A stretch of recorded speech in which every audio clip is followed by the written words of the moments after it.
Hello and welcome to the Book Club Review. I'm Kate. I'm Laura. And this is the podcast about book clubs and the books that get you talking. Today we're sitting down to discuss That Glimpse of Truth, 100 of the finest short stories ever written. It's a brilliant anthology curated by the late literary agent David Miller, and it features everyone from the greats of the genre, think Chekhov, V.S. Pritchett and Alice Munro, to the underread or altogether forgotten names like Eudora Welty and Georgina Hammack, alongside contributions from much-loved contemporary writers Kate Atkinson, Julian Barnes, and Chimamanda Ngozi Adichie. It's the latest book read by my book club, and one we've been making our way through week by week since lockdown began. Keep listening to find out which stories have made the cut so far and what Laura's book club made of them. Lockdown. We can't go out. We can't meet up.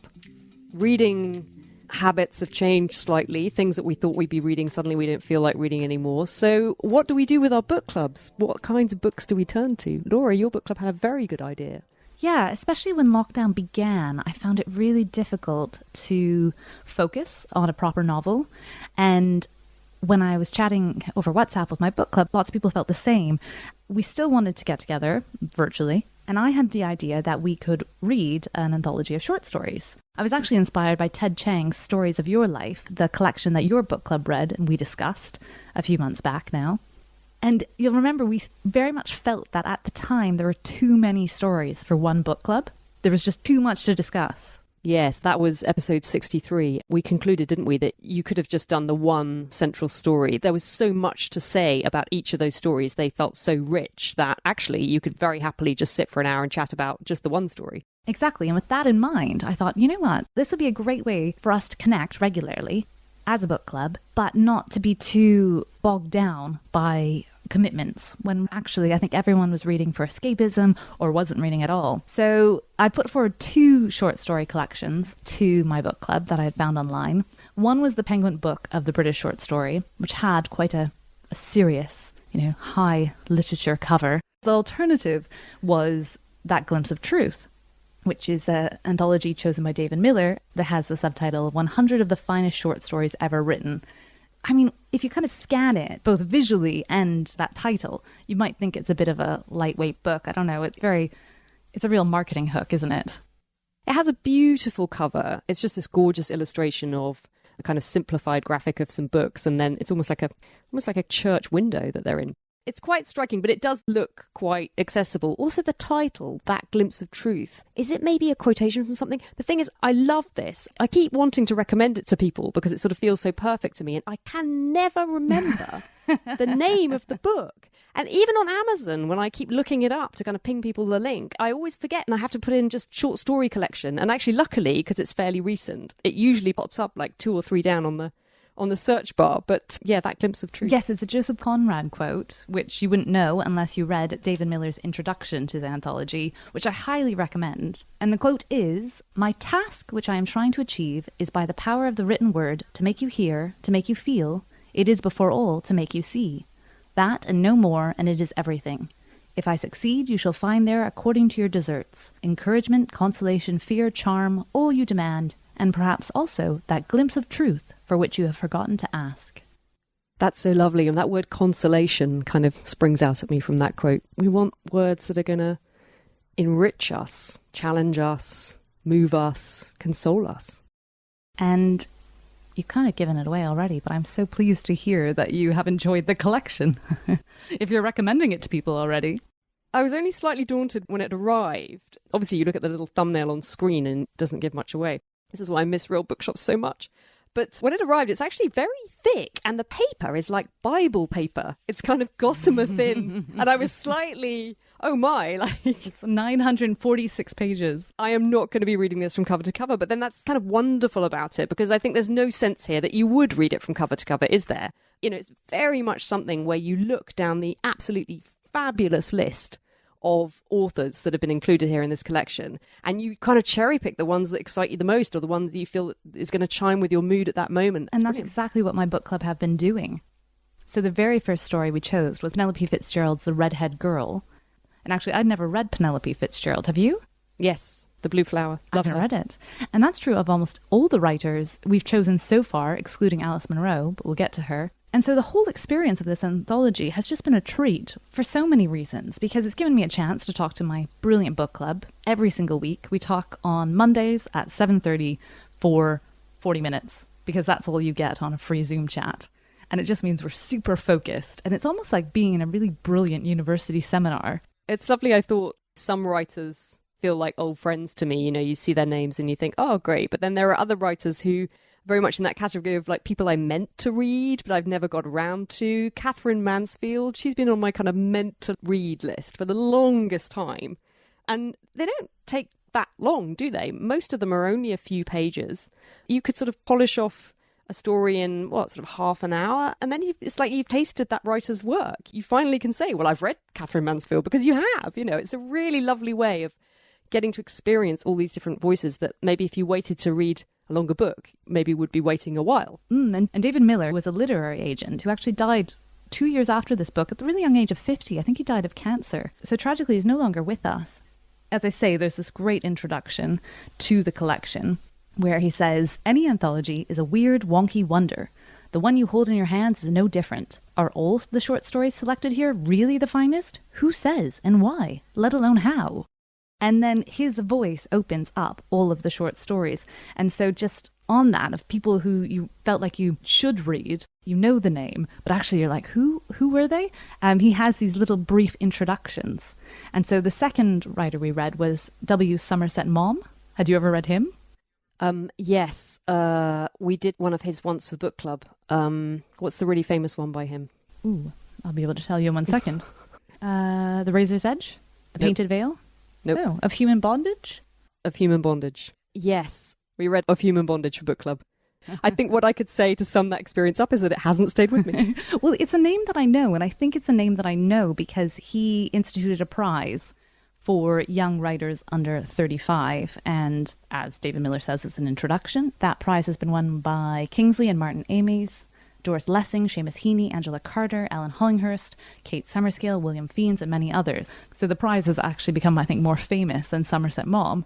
But quite surprisingly, you find out from the introduction that he was one of the most successful authors of the 20th century. He was wildly successful, but he's fallen out of fashion.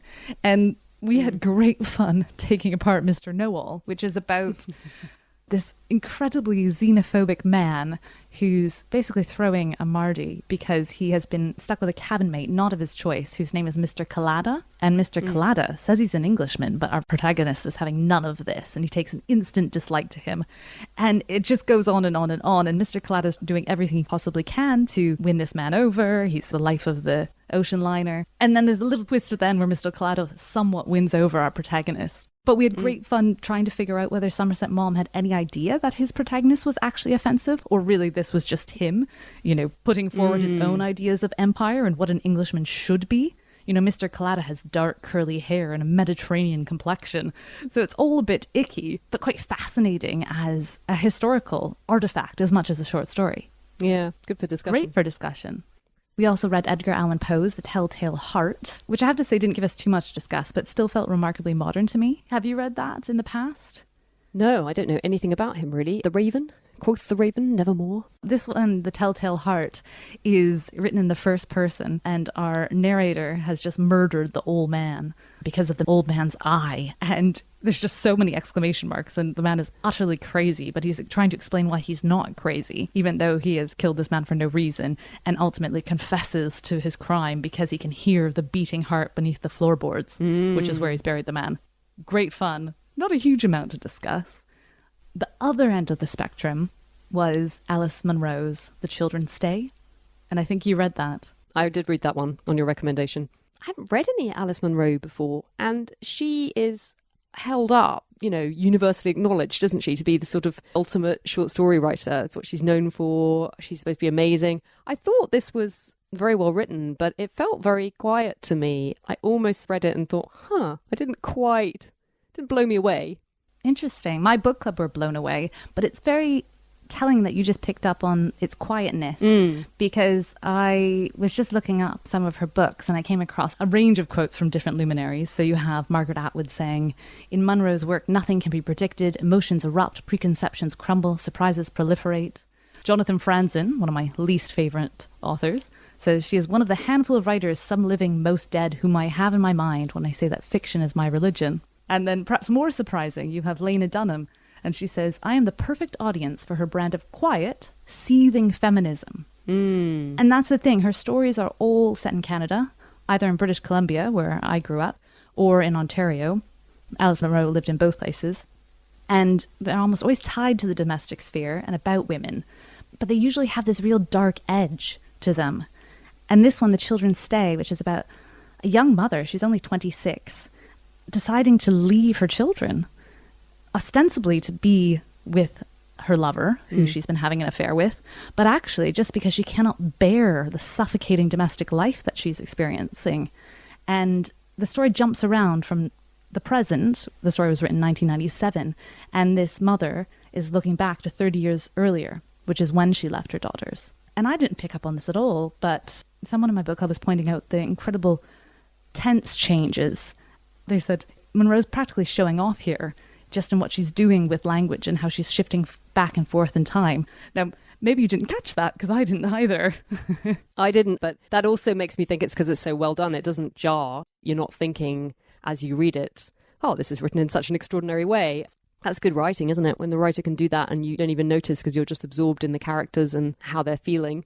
That was a funny story for me to read as well, because the family in that story are on summer vacation on the east coast of Vancouver Island. And that's basically my childhood. That's where we went on holiday every single year. And she talks about the sand stretching out before them at low tide and the mountains in the distance. And I can see it. I can just see it perfectly. It's a view that's kind of embedded in my memory, because every year we would go to the same cottage and have that exact same view. She won the Nobel Prize for Literature, you know, Alice Munro. Did she? Wow, I didn't know that. Yeah. Well, I've read her now, so I can hold my head up and say, yeah, Alice Munro. Yeah, I've read some Alice Munro. Well, I'm going to talk a little bit more about her when we get to recommendations for our listeners' next book club book. But I will have to ask in 10 years' time whether you remember this story, because I remember so many of the Alice Munro stories I've read. They kind of stick to you. They're sort of superficially domestic, superficially light, but there's something dark and uncanny about them, I think. So they're very powerful. And I think also this is something to do with short stories. They're so sort of powerful in a way to distill the essence of something down into just a few pages and to give the reader a full, rich experience and to be able to develop your characters and give them inner lives and have some kind of plot narrative going on, and to do all of that. You know, when they're good, they're often amazing. They sort of blow you away. And as you say, they're things that tend to linger with you once you've read them. Maybe in a way, slightly more than a novel would, I don't know. Partially because of their brevity. A novel, you might remember scenes from it, and you might remember how it made you feel overall, but a short story kind of sticks with you because it's a capsule of a moment. But I'm kind of hugely prejudiced against short stories. You know, I always say, you know, I love long books. I love books that take weeks and weeks to read. And, you know, you really immerse yourself in them and you live in them. And then when they're finished, you can't read anything for a few days because you're still in the world of that book. And you never get that with a short story. You know, that is an experience that is sort of alien to the short story world. And so I'm a bit resistant to them. But certainly now, I've really kind of become alive to the charm of a good short story. When reading time is limited and you just want something which is going to take you out of yourself for a while and leave you with something almost like a gift, you know, gives you something, but you don't have to invest much time. That's perfect. You have a subscription to The New Yorker, right? I do. Do you read the short stories in that? I love The New Yorker because I love essays. When I get to the fiction bit of The New Yorker, I usually skip it. Kind of, short story, you know. But the short stories I have read, that's invariably where I read them. All you usually have to do is read the first couple of paragraphs of the fiction section, and then that's it. I'll read the whole thing. So I'm really happy that the fiction is there. I think I always had an aversion to short stories because you studied them in high school, and invariably they were awful. They were always really trite, and there was always a little hook or a little twist at the end to tie it all up, package it all up nicely. I also think short stories suffer from being collected all together in one place when it's all by one author. So, for example, Ted Chiang, right? It was a delight reading all those stories, but still, no sooner do you finish one story than you move on to the next one and the next one, next one. And I mean, I know that is a fault of my own reading. I could stop and savor them, but put a book in front of me and I'm just going to work my way from the beginning to the end. The most recent we discussed was Hanif Kureishi, who wrote The Buddha of Suburbia, and I had heard of that, but I've never read any of him. What about you? Nope. Now I have. And I do want to read more, even though my book club had a great time taking apart this story, which is really offensive. It's called D'accord Baby, and it's about a TV director. He shoots commercials in the 90s, and he believes that his wife has slept with this French intellectual. So he sets out to have sex with the French intellectual's youngish, 20-something daughter to get revenge, which is pretty icky to begin with. And then the whole thing just gets ickier and ickier. As Vicky put it, we were treated to a horribly casually racist story from Somerset Maugham, and then we got a horribly casually misogynistic story from Kureishi. Just spot on. But again, we then had to debate about whether or not Kureishi knows he's being misogynistic. Is that the point? Is he being misogynistic, or his characters being misogynistic? It's all very problematic, but brilliant for book club discussion. That's maybe when it becomes, it would be useful, wouldn't it, if you were more familiar with the writer's sort of wider body of work. I like that clearly you guys aren't treating these reverentially, that, we can't critique this because it's been selected for this anthology of the greatest writers, the greatest short stories. It's nice that that's not holding you back. Crucially, the subtitle of the book isn't the 100 finest short stories ever written. It is, I think this is quite British, 100 of the finest short stories ever written. And so this sounds like it comes very highly recommended. Yeah, very much so. It's been such a delight. I had a text from Caitlin after our last session, and she said, I'm on Zoom calls all day for work. The last thing I usually want to do is get on another Zoom call. And she says, but I leave the discussion exhilarated, just kind of buzzing, because we all get on there and we're just fizzing with things to say. And none of the stories have disappointed on that front. I think Miller's done an incredible job with his selection. Next up, we're reading Kate Atkinson's Unseen Translation and Mavis Gallant's The Wedding Ring. And Mavis Gallant is another doyenne of the short story who happens to be Canadian. So I'm looking forward to that one too. Well, it sounds great. And I think just such a lovely idea for a slightly different way of connecting with your book club and getting everyone together during a strange period that we're all in, and a hugely worthwhile addition to any bookshelf, I think. I'm really happy to have acquired a copy. I think it will be something that potentially could be a sort of lifetime companion, this book. You're going to be dipping in and out of it forever. Well, we have no plans to stop either. I did suggest to my book club last week, are you guys getting bored? Do you want to switch back to a novel? And everyone was like, no, we got to keep going. And I myself have been putting little check marks next to the stories as we read them and noting on the page where the story begins the date that we read it. So it will become a kind of a physical artifact of my time in lockdown. And it's been a real joy.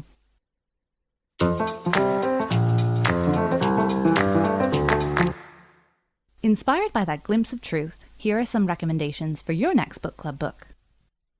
I would like to recommend my old friend George Saunders and his collection The 10th of December, which we read for my book club a long time ago, way pre-podcast days. And that was where I discovered George Saunders. And I think since then I've gone on to read every single thing that man has ever written. I just love his writing so much. It's so offbeat, it's so unexpected, but at the heart of every story, and this is what he's known for, his short stories, at the heart of every one is this kind of incredible capacity for empathy that I always just respond to, and am moved by. But they're so clever, they're so inventive. I'm just going to read the blurb quickly so people know what it's about. 10th of December illuminates human experience and explores figures lost in a labyrinth of troubling preoccupations. A family member recollects a backyard hole dressed for all occasions. Jeff faces horrifying ultimatums and the prospect of darkened flocks TM in some unusual drug trials. And Al Rooston hides his own internal monologue behind a winning smile that he hopes will make him popular. With dark visions of the future riffing against ghosts of the past and the ever-settling present, this collection sings with astonishing charm and intensity. My favourite short story of all time is in this collection. It's 1.5 pages long in its entirety, and it is the one about the man with the pole at the end of his front lawn. And, you know, it's so short, but all life is in there, I think. And it's the thing I always recommend to people who don't have much time to read, or maybe want to read more, but they're so busy they can't fit it in. I'm like, okay, get this collection. There's just one story. Just read that. It's all you need. They're sort of almost sci-fi, but not quite. I wonder if they're in that category. It's called speculative fiction. But it brought me also back to thinking about Ted Chiang, who I discovered when we did him for the podcast. Stories of Your Life and Others is the collection that we read. Although he has a more recent one called Exhalation, which also was very highly rated. From a soaring Babylonian tower that connects a flat earth with the firmament above, to a world where angelic visitations are a wondrous and terrifying part of everyday life. From a neural modification that eliminates the appeal of physical beauty to an alien language that challenges our very perception of time and reality, Chiang's rigorously imagined fantasia invites us to question our understanding of the universe and our place in it. And so, yeah, we had a full book club discussion of that one on episode 63, I think it was, with our lovely rocket scientist guests, Christy and Ed. Chiang's way of writing it's beautifully precise and clear, and I love that. I feel like everything in the world is such a muddle, and Chiang's out there just trying to make sense of it and make it clear. And I think one possible criticism of his stories and his style of writing could be that they feel a little bit like intellectual exercises. I think they do, but there's something really exhilarating about that. You know, they're so clever. It's just fun following, you know, where his mind is going to take you. You sort of almost feel yourself getting a bit smarter as you read them, I think. Yeah, definitely. And there's a story about that, isn't there? There's a story about a character where this is actually what happens to him. And that central story of your life, is the one that we felt, you know, you could have had a whole book club discussion just about that one story. It's the one that they made the film Arrival with Amy Adams. That was based on that. And that is a story where once you've read it, it's going to stay with you forever, I think. It's just a really incredible experience reading that story. And so, yeah, both collections I would highly, highly recommend. Well, after all that gushing about Alice Munro, it feels very fitting to recommend one of her collections. I've only read one, so it's going to be Too Much Happiness, which was her 2009 collection of short stories, which she wrote at the age of 78. And my God, is it good. I think I read it right when it was published, and yet those stories, you know, more than a decade later, those stories are still with me. There's one in particular that haunts me to this day. I can imagine the scenes that she sets up in your mind even now. It's the story of a widower, and she lives alone in the woods, and an intruder breaks into her house, and she finds herself taken hostage by this young man who's on the run. And horrifically, he's actually just killed his parents and sister, and it seems very, very likely that he's about to kill this woman too. You know, he's a real psychopath. But the widow manages to talk him out of it by telling her own story of murder and how she poisoned the lover of her husband many years ago. And she goes into great, great detail about how she did it and how they are the same. You know, they're both killers, and actually there's no need for him to kill her. You know, she's on his side. Oh my goodness, that sounds so good. And is there a twist? I'm not going to say anymore because it is so good. And then there's other stories that have stuck with me in the same way. I can't recommend Munro enough. I can't believe you haven't read her. You know, one of the great Canadian writers of all time. I don't like short stories. Oh, but you do, Kate. You do. I know. I'm coming to terms. I'm growing to like short stories. I think we just need to read them, I don't know. At the right time. And maybe for book club. Maybe short story collections are the perfect book club book. You don't sound convinced. Certainly right now. Not a recommendation for a book club book, but I must also flag the New Yorker Fiction Podcast, which I have never listened to. Have you? Nope. Well, we both should listen to it. It might be the perfect way to consume short stories. Phil keeps telling me about this. Yeah, where they get the author to read the fiction that I'm usually skipping in the New Yorker. They don't get the author to read it. They get someone else to read it. Oh. So after my book club read the Munro short story, Phil pinged me and he said, you have to listen to it. And Margaret Atwood joins Deborah Treisman to read and discuss Corrie by Alice Munro, which Phil says is just incredible. And Margaret Atwood reads the short story and then she discusses it afterwards. So it's like sitting in on this incredible seminar with great writers discussing other great writers and what they're doing in the story. And there's a huge backlist as well. I know, it sounds like the perfect listening material. Fantastic. Oh, I'll definitely check that out. Good old Phil. He makes me a better person. Yeah, me too. That's all for this episode. Books mentioned were Too Much Happiness by Alice Munro, The 10th of December by George Saunders, and Stories of Your Life and Others by Ted Chiang, which we also discussed in detail on episode 63. If you enjoyed this one, check out our previous episode where we discussed The Beekeeper of Aleppo by Christy Lefteri, a best-selling novel that looks behind the headlines to the real stories of those forced to flee their homelands. In honour of Reading Group Day, we connected up with Anna Bailey-Karras of Australian podcast Books on the Go. We loved discussing it with her, but did The Beekeeper of Aleppo make for a good book club read? Listen in to find out. And don't miss my recent interview with Claire Hanscombe of Britlit, the podcast that brings the British book world to the American masses.